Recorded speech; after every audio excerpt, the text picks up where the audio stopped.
Croix en bois en main, couronne d'épines sur la tête, c'est la mise en scène réalisée par Nyomba Malafi. Par cette œuvre réaliste, l'artiste souhaite symboliser le calvaire que vit les détenus de la prison de Makala, la plus grande prison de la République démocratique du Congo. Depuis, il dénonce les injustices du système judiciaire congolais.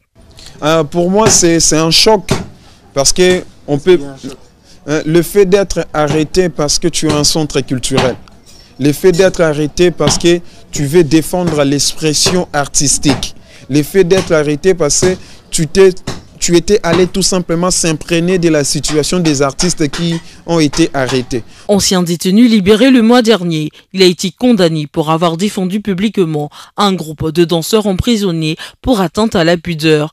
Loin de se laisser abattre, il perçoit son drame carcéral comme une source d'inspiration. Son spectacle intitulé « Mort en exercice » met en scène tout le traumatisme de son séjour en prison. Aujourd'hui, j'en sors avec un spectacle où aujourd'hui on vous présente un extrait de la performance qu'on intitule « Mort en exercice à Makala ». Moi déjà, le fait d'entrer en prison, c'est mourir en pleine action, mourir dans ce qu'on fait. Moi je trouve que c'est l'allusion qu'il a pris de se transformer en Jésus. Et là, on n'a même pas besoin de se poser des questions telles qu'il s'était habillé. On sent que c'est le Jésus. C'est pour nous parler de ce qu'il a vécu à Makala.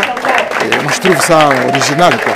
Début septembre, le centre de rééducation de Kinshasa a connu une tentative d'évasion de ces détenus qui a fait au moins 131 morts et a jeté une nouvelle fois une lumière crue sur les conditions de détention des prisonniers. Le gouvernement congolais dit prendre des mesures pour mettre fin à la surpopulation carcérale avec en projet la construction de nouvelles prisons et la libération à ce jour d'1 millier de prisonniers.